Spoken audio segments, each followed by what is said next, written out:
إليكم الحصاد الإخباري لشهر أغسطس لجامعة الإسماعيلية الجديدة الأهلية لعام 2024.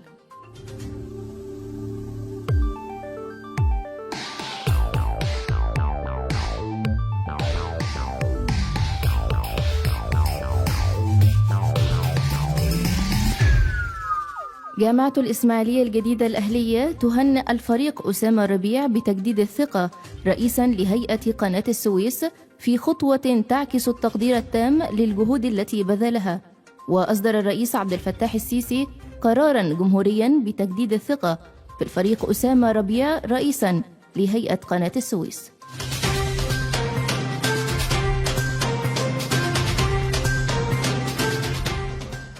جامعة الإسماعيلية الجديدة الأهلية تعتمد نتائج الفرقة الأولى بكلية الطب. وهنأ الدكتور ناصر مندور رئيس جامعة قناة السويس والمفوض بتسيير أعمال جامعة الإسماعيلية الجديدة الأهلية الطلاب الناجحين بالفرقة الأولى بكلية الطب البشري لعام 2023-2024 مشيداً بجهودهم واجتهادهم.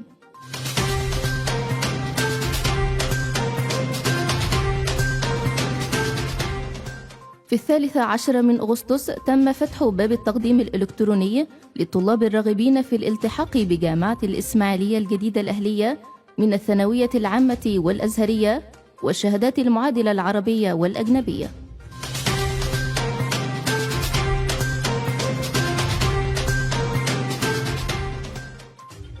جهود متواصلة لقيادة جامعة الإسماعيلية الجديدة الأهلية داخل مقر مكتب التنسيق.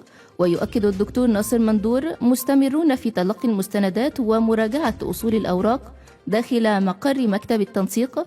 ويوضح الدكتور عادل حسن آخر موعد للتقديم الإلكتروني في 19 من أغسطس للثانوية العامة والأزهرية و24 من أغسطس للشهادات المعادلة العربية والأجنبية.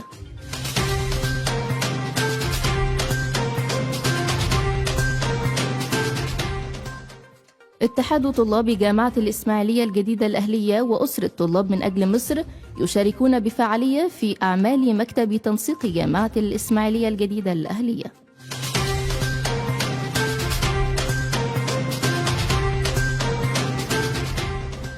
نظمت جامعة الإسماعيلية الجديدة الأهلية حفل ختام الأنشطة الطلابية وتكريم المبدعين لعام 2023-2024. وفي كلمته أعرب الدكتور ناصر مندور عن تقديره لكل من ساهم في بناء هذا الصرح العظيم، مشيرا إلى أن هذه الجامعة تم إنشاؤها بقرار من فخامة الرئيس عبد الفتاح السيسي بهدف توفير برامج دراسية تواكب احتياجات سوق العمل وتعزيز التعليم العالي في مصر.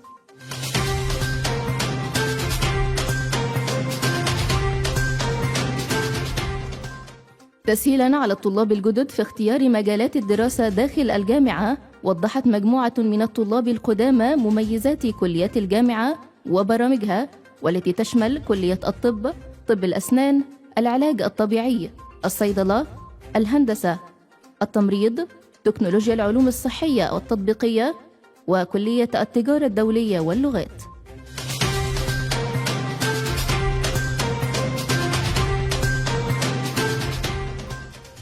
فيما يلي نعرض لوحة شرف أنشطة جامعة الإسماعيلية الجديدة الأهلية.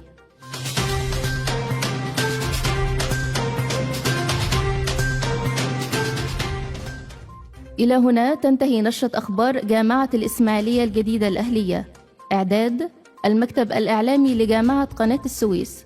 قرأت عليكم الشيماء عماد.